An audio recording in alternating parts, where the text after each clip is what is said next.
What if I told you the greatest city of the ancient world didn't fall to fire, famine, or brute force, but to a lie? A trick so bold that it fooled an entire civilization, turning victory into destruction overnight. This isn't just a story about swords and spears. This is about pride, betrayal, and the kind of manipulation so powerful that we still use the term today. You know the phrase Trojan horse, right? You hear it in computer viruses, in politics, even in relationships. But do you know the actual story? The bloody, tragic fall of Troy. Trust me, once you hear what really happened, you'll never look at those words the same way again. Let's set the stage. Troy wasn't just another city. It was a fortress of legend. Sitting at the crossroads of Europe and Asia, it controlled trade routes that made it rich beyond imagination. Its walls were said to be unbreakable, built by the gods themselves. To own Troy was to own power. And yet, this war didn't begin with gold, land, or strategy, no. It began with lust, pride, and betrayal. The spark? A Trojan prince named Paris. He met Helen, the wife of Menelaus, king of Sparta. Some say Helen was stolen, some say she chose to leave. But one fact was undeniable. When Paris took her to Troy, he set the ancient world on fire. Menelaus wasn't just humiliated, he was furious. And he had allies. He called on every oath ever sworn to him, and kings from across Greece answered. Agamemnon, his powerful brother, led the charge. Odysseus, cunning and clever. Ajax the Great, massive and strong. And Achilles, the unstoppable warrior destined for eternal glory. Together they launched 1,000 ships across the Aegean Sea. And so began the Trojan War. Now this wasn't some quick skirmish. This was 10 years of brutal fighting. 10 years of gods interfering. 10 years of blood, fire, and battles that became legends. Let's walk through them. First came the duel between Paris and Menelaus. Picture it. Paris, the man who started it all, standing across from the husband he'd insulted. Swords clashed, blood was spilled, and Paris was losing badly. But just as Menelaus was about to strike him down, the goddess Aphrodite, protector of Paris, whisked him away in a cloud of smoke. A stolen victory. The war raged on. Then came Ajax the Great against Hector, Troy's champion. These were giants of men, crashing together like thunder. They fought for hours, neither able to overpower the other. By nightfall, the duel ended in a draw, a haunting reminder that this war was not going to be easy for either side. But nothing shook Troy more than the clash between Achilles and Hector. Hector, the pride of his people, stood outside the gates knowing he was outmatched. Achilles chased him around the walls 3 times before finally striking him down.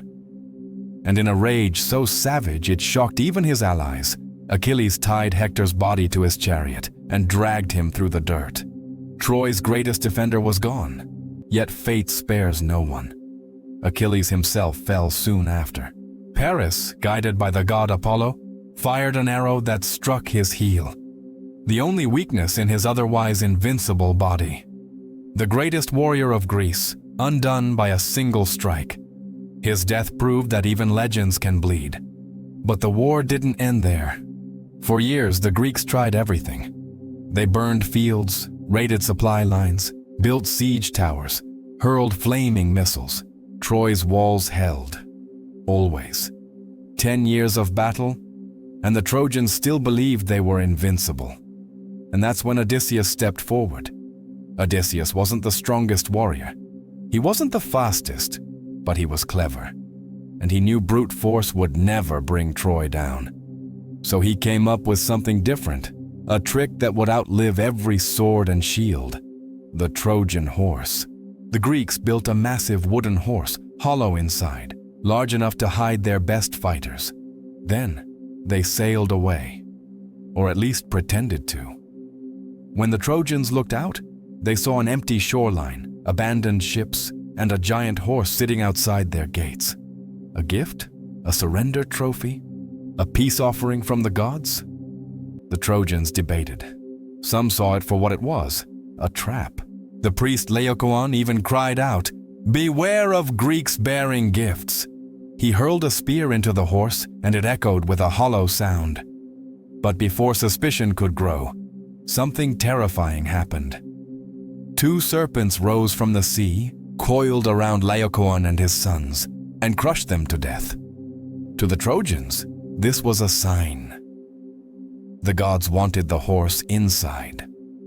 So they obeyed. They dragged it through their gates, celebrated their victory, and partied long into the night. And then, as the city slept, the trap was sprung.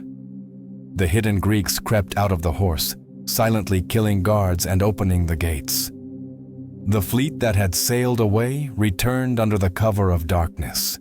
An army stormed in, and in one single night, a city that had stood undefeated for a decade was reduced to ash. Priam, the king of Troy, was slaughtered at his own altar.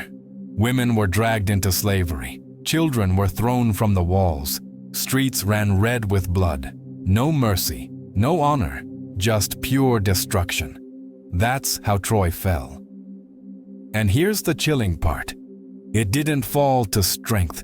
It fell to belief, to pride, to a lie.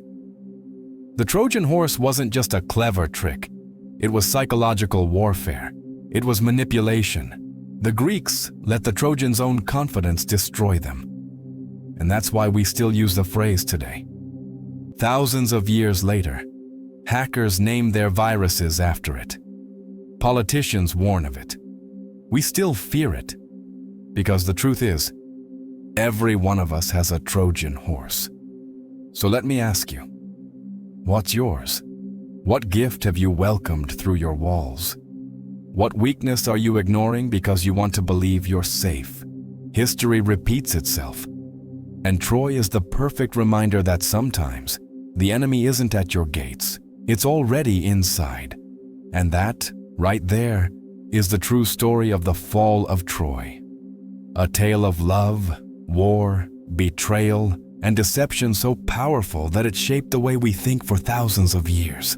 But if you thought this was shocking, wait until you hear about Napoleon Ass's invincible army, the greatest force in Europe, vanishing in the Russian snow. Or the soldiers at Anzio trapped on the bloodiest beach in history. Or the king who lost his entire empire because of a forbidden love. Those stories are coming next. So stick around, subscribe, and remember, history isn't clean, it's cruel, twisted, and far stranger than fiction.